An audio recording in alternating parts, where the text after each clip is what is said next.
Hello darts fanatics, here we are at the Winter Gardens. We're actually sat in the VIP section. We're rather privileged at this point.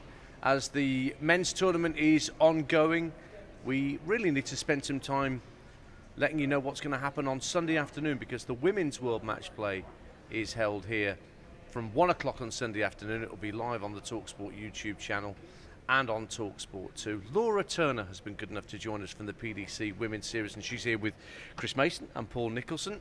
Alongside me, Ian Danter. Laura, lovely to have you with us. Yeah, thanks. Lovely to be here with you guys. Well, the Women's World Matchplay is starting to develop because we're 2 or 3 years into its existence, and it's starting to gain a bit more credence. The ticket sales have gone up year on year. There's more. Well, the first time it was held, it was a decent attendance, but it needed more. It's getting more. Yeah, you could say that about the development of the women's game in its entirety. Year on year, it's getting better and better, and they're becoming household names. Everyone knows Fallon Sherrock. They're starting to know about Greaves. Who doesn't know about Greaves if you know anything about darts? But now people want to come and see, and it's obviously reflecting in the ticket sales, and I can't wait to see where it goes. Well, we do wonder about whether Greaves has got any serious opposition this year, given, Chris, her extraordinary average, her seasonal average at the moment, the sheer volume of titles that she's picking up. It's hard to look past her, isn't it? Yeah, I mean, there was a spell where she was top of the Women's Series, top of the Development Tour, and top of the Challenge Tour. She'll get 6 tour cards the way she's going. Yeah, she's a phenom, isn't she? She's plays some darts that are equally as good as anything else we see anywhere else. She had an average down at the Modus Super Series against Kevin Painter of 114.52. I mean, that just shows you where her game's at. She incredibly high ceiling. It's lots of 180s, finishes big. And in terms of the women's game, she is the standalone player right now. No one else can really. She does lose from time to time because she's human, but overall she sort of stands alone at the top. Mace has mentioned then, Nico, that she's played on the Challenge Tour, played on the Development Tour and won. She doesn't have a tour card at the moment. Is her career trajectory the right one at the moment for you? She hasn't put a foot wrong so far. I think the way she's been drip feeding extra exposure year on year has been absolutely perfect. There are people out there who want Bo to go to Q school and accept it to her card immediately, maybe even before this year. She maybe should have gone to Q school, according to some people who are maybe not as in tune with Bo's career as, say, we are and some other people. But the fact is, when you look at what she's done to this date, you can't fault it. It's World Championships won. She wins wherever she goes. And then when she topples something, she says to herself, right, what can we try next? It doesn't have to be anything dramatic. It's just got to be, let's try the Development Tour. Let's try the Challenge Tour. As to what she does next year, we don't know. But she's fully focused on winning this title again. And it'll take something extraordinary to stop her. Yeah, I was one of those that were pushing her to move a little bit quicker. There's certain young players, like lads, that I would have held back, but they're not as talented as Bo.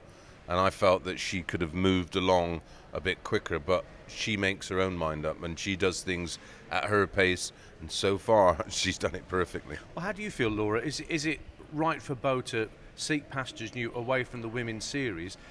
Is the Women's Series going to suffer for her not being there, or does it make it more competitive and therefore more watchable? I don't know. What's your view? For me, I want to see her do, the absolute best that she can possibly do, get the most out of what she's doing. I agree with Paul. I was actually one of the ones that was like, because I get to see her on a regular basis, do it in your own time, do what you want to do. She's declined the World Championship invite by the PDC the last couple of years in favour of trying to retain that Lakeside Women's World Championship title, which obviously she did on both occasions. But now she's started, as we say, going into the Development Tour, going into Challenge Tour, getting successes. That run in the UK Open where she really pushed Luke Humphreys as well. I think what that's now giving her is belief. She spoke to someone at the Grand Slam of Darts, and she said she didn't really feel like she belonged there. I think now what you're seeing is this sense of belonging. She knows what she can do, and I just think it'd be brilliant for the women's game. I think she'll still play on the Women's Series. I think we will still see her on there, but if we can see her push more within like the mainstream tour as well, I would think it'd be fantastic. I don't actually know the ruling on this dance, but I know if you're in the top 16 of the top 32 of the Order of Merit, you're not eligible to play in the development tour, even if your age says you are. I think it's actually the top 64 now, funnily enough. Oh, I think you're right. It's the top because 64. So it many changed. people were bossing it top 64 wise. I wonder if that will be the same in the women's series. Will she still be allowed to compete in the women's series if she becomes a top 64 player? I don't know. Well, yeah, potentially, because the only other person you could really draw any parallel from is Lisa Ashton when she got her tour card, but she didn't make the heights of the top 64. So that's possibly something that the PDC will look at maybe in the future. But to start with, I think we'll see her probably doing a bit of everything. I think it's got to be for the benefit of the game, though. I think these rulings, they've got to be for the benefit of everyone, not just the people who are trying to shoot for the sky.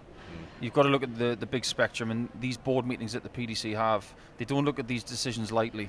And you look at someone like Jan van Veen, for instance, and Wessel Nijman and Luke Littler, where they were all on the development tour at the same time, and they were all bossing stuff. And you think, well, that's frightening, isn't it? Even if you take those away, you've still got an incredibly competitive tour. If you take Bo Greaves out of the women's series, for example, there's an incredible amount of opportunity there then, because she is the outstanding player who's been hoovering all the money. So Bo leads the field of 8 players looking to retain the women's match play title. One thing that needs to be said at this point is that it's pretty short course stuff. 4 legs to win the quarterfinals. So you can get off to a bad start, Laura, and suffer for it. So this is why a player like Bo isn't necessarily impregnable at a tournament. Yeah, I'm glad you came to me first for that, because I did exactly that the first year here. That wasn't intentional. No, I promise no, you. I know, I'm only joking. But yeah, quite easily, one break a throw, I was 3-0 down in a race to 4, and that was all it was. Managed to hold my throw, and then they held, and that's it. Bam, it's over, and it's a lot of work that you put in to get into this position, and it has got year on year harder. So you can't slouch, you can't have that slow start. You will get punished, especially if you're playing the likes of Bo, Fallon, Lisa. I mean, everyone that's up there deserves their place, and yeah, it's all about the start for me. Well, let's look at the 4 games that we've got in the quarterfinals and see if we can plot our way to see who gets through to the final late on Sunday afternoon, because it all happens in one session. Bo, who is number 1 seed, of course, will take on a debutant, Kirsty Vinlakainen, who she has, of course, a very strong record against. I think Kirsty's only got 1 win against Bo. So make a case for Kirsty doing a job on Bo Greaves. Kirsty did play Bo actually at one of the Moda Super Series women's weeks, and Kirsty did get the better of Bo on one occasion during that week as well, in addition to the one on the women's series. Kirsty's a really experienced player. She's represented a country for a long time, and what I will say about Kirsty is the fact that there has been a lot of progression over the last 12 to 18 months. She's picked up a title on the women's series. Obviously, you compare that whole field to Bo, and everyone's found wanting. But for Kirsty, I think it's just how much she holds those nerves together. She's never played in an arena like this. She's debuting here. She finds herself up against the women's number 1. It's gonna be tough, but Kirsty may be able to scare Bo a bit, because she has got a wealth of experience. What do you reckon, Nico? She's turned into more of a winning machine, has Kirsty, because she's been travelling a little bit with the WDF circuit, playing predominantly around Scandinavia, because there are a lot of WDF ranking tournaments in that area, which is to her benefit. So even though she's maybe not beating Bo in these tournaments, she's beating other people who are coming through, like Paige Pauling and some other talents. So I think it's important for her to keep winning to bolster the confidence coming into something like this. But 68% win rate. Isn't Yeah, that? I know Bo's 80% at the 85. moment. 85. It's extraordinary, isn't it? Yeah, Kirsty can play. I've watched a fair bit of her actually, and she's got a really nice action, and that's key. And that's one thing that a lot of these girls have in common. It's down to the action. If the fundamentals are solid and stable, they can produce. And in a race to 4, it's not a given. I think if Bo wins this game, it's going to be tough for the field, because she's up and running. Then it's all being played on one afternoon, and like it's no different to men's darts. Darts is darts. The most nerve-wracking and awkward, tricky game is match number 1. Once you get through that, you're up and running. But yeah, it's a big ask for Kirsty, but she can play, and the crowd will enjoy her. But just imagine if Kirsty does get the victory. That throws the cat amongst the pigeons all of a sudden, and then the next game in the quarterfinals will take on a great deal of significance. Which is Lisa Ashton, who, as Laura just mentioned, that the first woman ever to pick up a tour card in history. She will take on Robin Burns. So this is 4th against 5th seed. And the first woman to 100 average on TV. Yeah. The Lancashire Rose, it's her It's her hometown tournament. And she beat me in the World Seniors quarterfinals. Again, I wasn't going to bring it up. No, before anybody else reminded me of that, I'll get it in. I'll jump before I'm going to get pushed. She's got to the semis in the 3 previous years, Laura, of this tournament. She's never converted. She's desperate to do it here in Lancashire. Yeah, there's not many titles that Lisa Ashton hasn't picked up. I know she has struggled with injury, but she seems to be coming through that. The last 6 months, we've seen a distinct improvement. Again, played at Modus and actually picked up a title there as well. Yeah, Lisa Ashton, she's not a player that you can ever underestimate. And if she's on it, wow, she is formidable. But I can make a case for pretty much everyone in the field this year. Yeah. I think this is the missing piece of the puzzle, isn't it? You think about Lisa's age, what she's done for the game as well as for herself. She is one of the greatest players that ladies darts will ever have. Nobody in the world sits on 4 world titles apart from her. She stands alone in her own little bracket, but there's something missing. And because of the location of this tournament, being in Lancashire, where she's from, this is the missing piece of the puzzle. I get the feeling this could be the last piece as well. If she was to get this, then she'd be able to look back at her career and say, well, I don't think there's anything that's missing now. So Robin Burns won a couple of women's series events in the past couple of years. She won a girls' event when she was coming through as a youth player. So she's got some pedigree, Laura. Yeah. Would you give her chances of causing Lisa a problem? Honestly, I think this one's tight. I really do. They've played each other quite a few times. There's only a couple of matches between them, 8-6, I think, in favour of Lisa Ashton in terms of their meetings. So there isn't a great deal between them. Robin is a really feisty, fiery character. She's had experience here. She did win. She beat Rhiannon O'Sullivan when she debuted here. Rhiannon O'Sullivan is no easy customer either. She will dig her heels in, and that is one thing I will say about Robin. And she is confident. She is one of those players. She takes all that confidence up onto the stage. If Lisa's not on her game, Robin will totally exploit her, and that is one thing she's very good at. I think there are certain words that follow certain players around. And whenever we talk about Robin, that word feisty always seems to come up. I think being an Irish dart player as well, it comes with the territory, but she wears it and wears it well. And that is a tricky customer for Lisa Ashton. And she's a prolific winner in Ireland, like all the big Irish Open events, and there's some Killarney and events like that, and she's prolific on the home soil.